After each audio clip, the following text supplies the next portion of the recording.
right, here we go. Confessions of Mike. Nah, I'm just teasing. Shit has blown up. Shit has gotten out of hand. Don't even necessarily know where to start with this. I guess it's nice. A little bit of love goes a long ways. Man, my shit's been out of control lately. By that I mean to say, just out of control.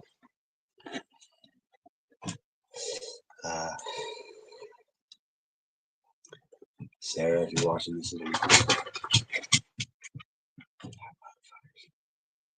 Mama, if you're watching this at any point, I love you so much. I always have. Since the first minute I seen you.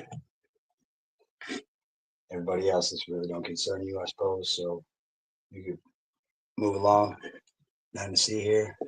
Or stick around and fucking bask in my impressive fucked upness. It's truly radiant. Truly fucking radiant. Yeah, things have gotten out of hand here in sunny Wellington, Kansas. It's outrageous the shit that's been happening here. There is clearly a human trafficking operation going on. It's not based out of this town or even rooted out of this town, but it involves it. For what I've been able to establish, this is high-reaching. What you think you know, you don't know.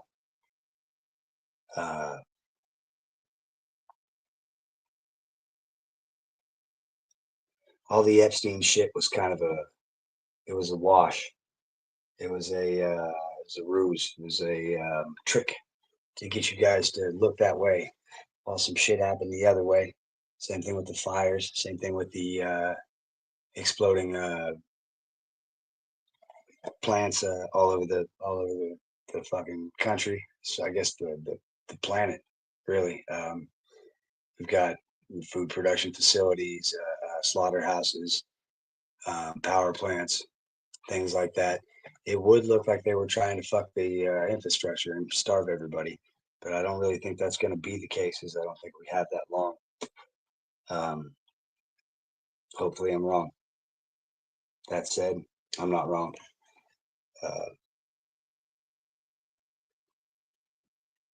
Mama, we were right about all of it. Mangala, the multiple birthing, the end of World War II, the winners of World War II. We were right about all of it.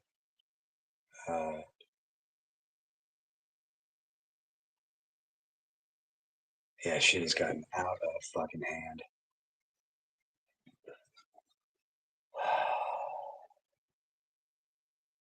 Nicotine patch, Mike? Fuck yeah, nicotine patch, Mike. Sounds like a good idea, Mike. Thought you'd never ask, Mike. And so here I sit in my fucking ruins.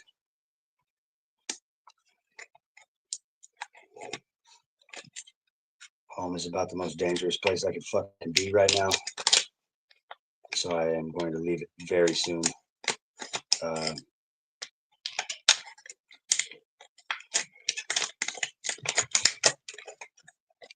It looks like I'm going to be taking a little trip, either to prison or off of this rock. One way or the other, though, I'm going to do everything to make it matter.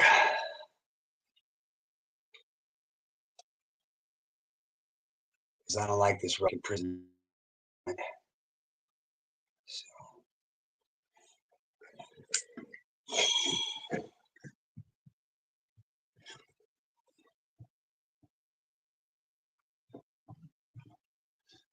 Shit has gotten insanely bad. Insanely bad. I don't know how or where to move from here.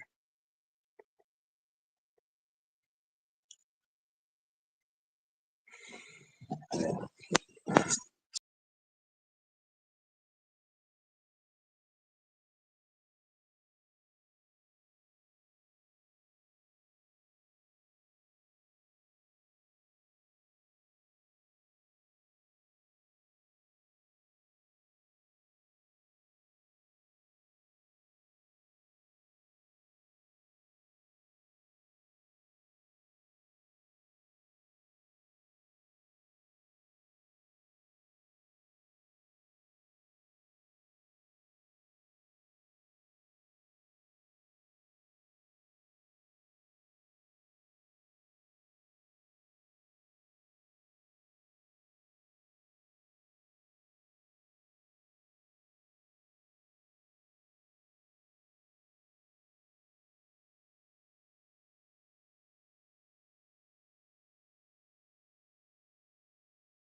I know we all love Shaquille O'Neal. He's done a lot for the community. He helped rebrand Papa John's when they were going through some scrutiny. He just recently started making appearances on 60 Days In. Rumor has it he's a very good boyfriend. Ugh, it's hard to do this one with a straight face. I just feel like he would have been better off dating one of the Williams sisters or something. But anyway, we know he threw a little party with Diddy to raise money for Vanessa Bryant, Kobe Bryant's wife, whom Shaquille O'Neal played for on the Lakers. But it got me wondering how close is Shaquille O'Neal and P. Diddy. But apparently he got a little bit offended in an interview and ended up walking off. When an interviewer mentioned Jay-Z, Charles Barkley ended up having to step in and cut him off. Why do you seem so offended? Could be because there's some deeper ties. But I've also spotted him in one other place that made me do a head turn. And that's when I saw this man right here brag about all the celebrities he had at his lingerie parties. P. Diddy had freak-offs, Peter Nygaard had pamper parties, and Danny Fitzgerald, the Hollywood real estate agent, threw lingerie parties. But that's where it gets interesting. And what's interesting is that Danny Fitzgerald was allegedly Peter Nygaard's co-conspirator, in which you can see that he's still dealing with some issues legally. For what, you might ask? Well, human trafficking among a plethora of other things. And it just makes me wonder, what would a guy like this be doing with a guy like that? Is that Logan Paul? And it makes me wonder, who was Peter Nygaard talking about when he said, then we have the rap guys come over here and the basketball players. We have a great church here and we have all the church leaders over here. Who could that have been?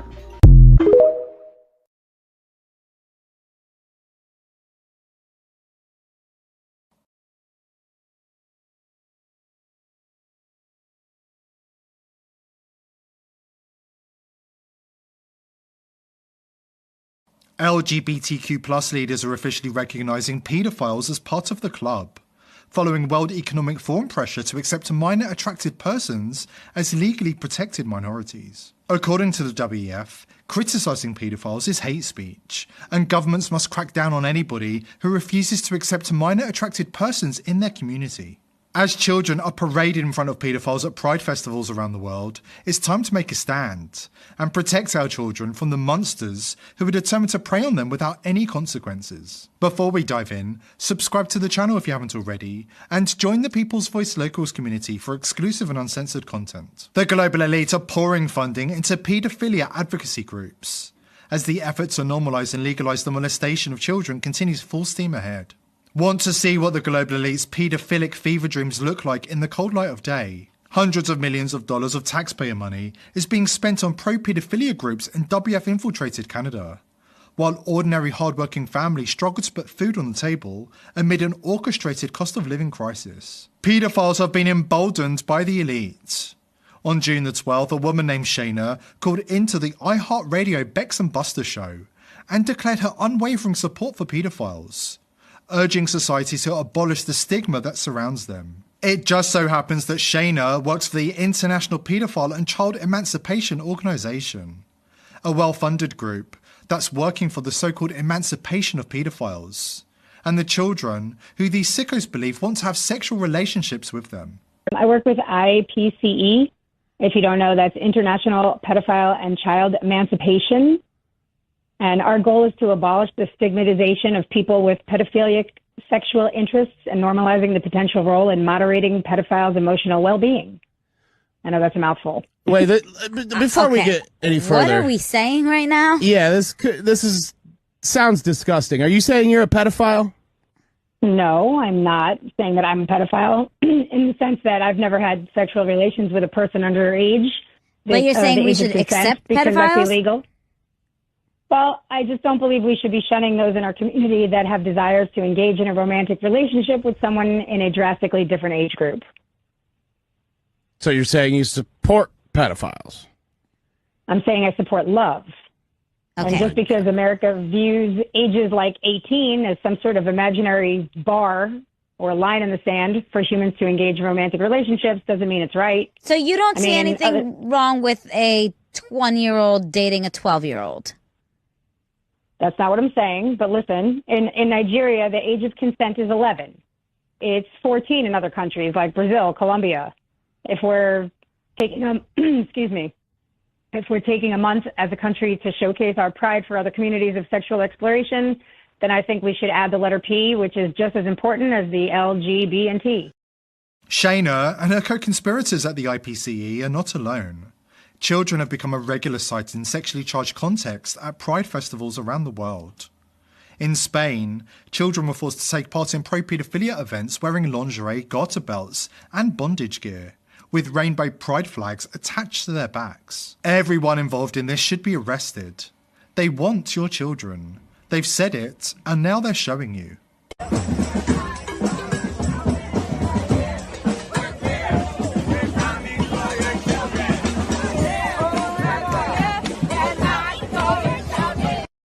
They aren't joking. Anybody who thinks Jeffrey Epstein had the only island where children are trafficked to paedophiles needs to wake up and smell the coffee.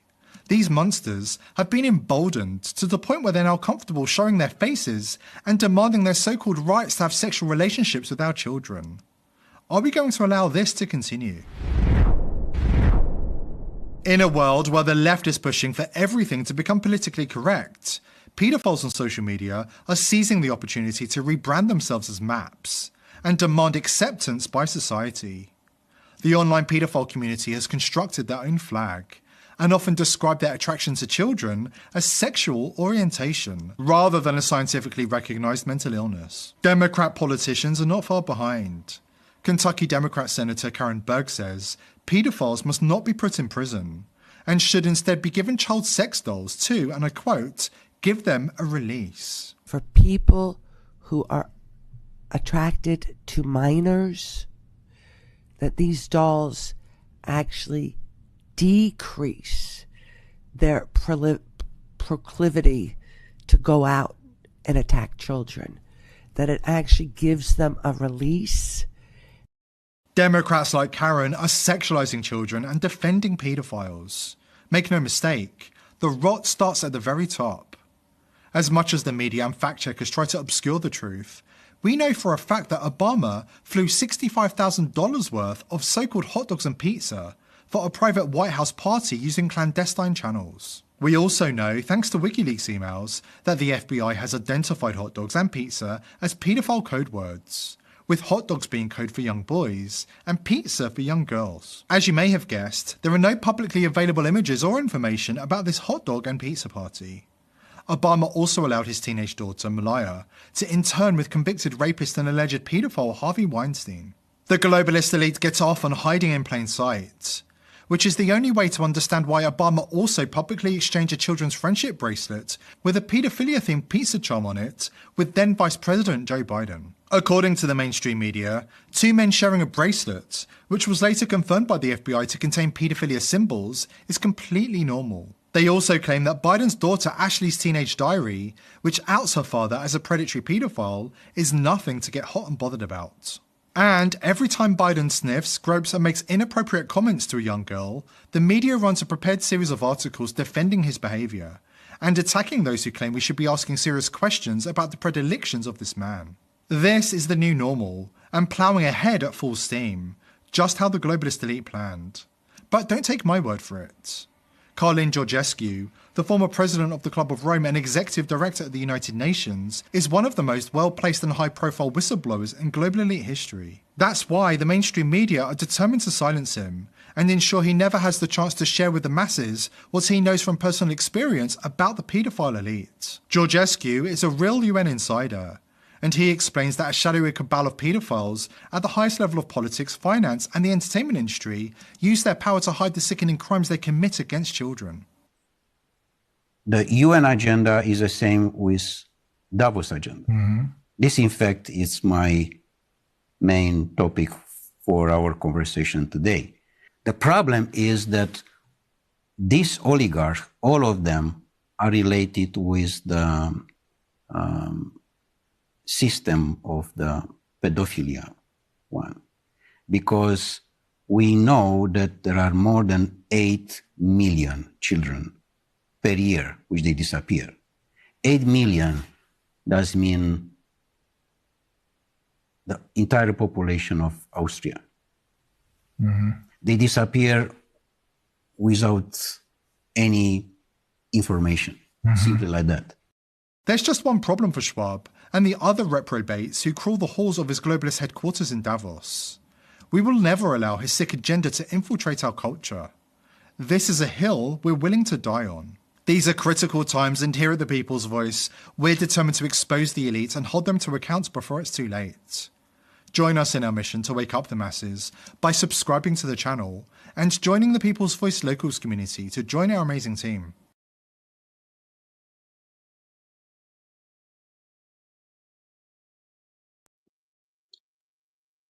All right, so the long and short of it is that this has gotten way worse than anybody could really have imagined. Disney cruise ships have been making regular stops at Epstein Island, or were, for the better part of half a decade. There were snorkel instruction trips that were days long for 9 years before Epstein was busted, that were taking a place at Little St. James. This is snorkeling lessons put on by Disney. The number of kids that go missing from Disney's restrooms rather, annually, staggering. Tunnel system underground, I've been told, is so massive that one could get lost in it very easily. This is why only employees are allowed down there. Wink, wink. But this is firsthand from a Disney employee, the bartender at Club 33. I imagine at any point they're going to come get me. I can sound like a paranoid fucking loser.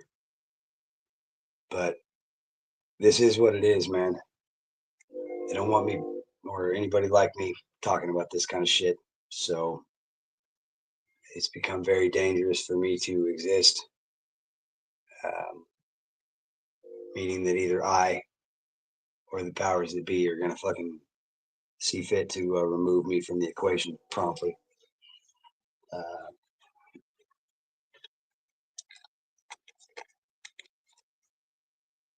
Goddamn. I tried to stay with what we were doing, Mama. I tried fucking hard. Stayed as long as I could. I stayed longer than I should have. Shit's gotten crazy. Kind of like the Last Supper, except I don't have any food or friends. Miss my fucking family. You know, the one that was trafficked.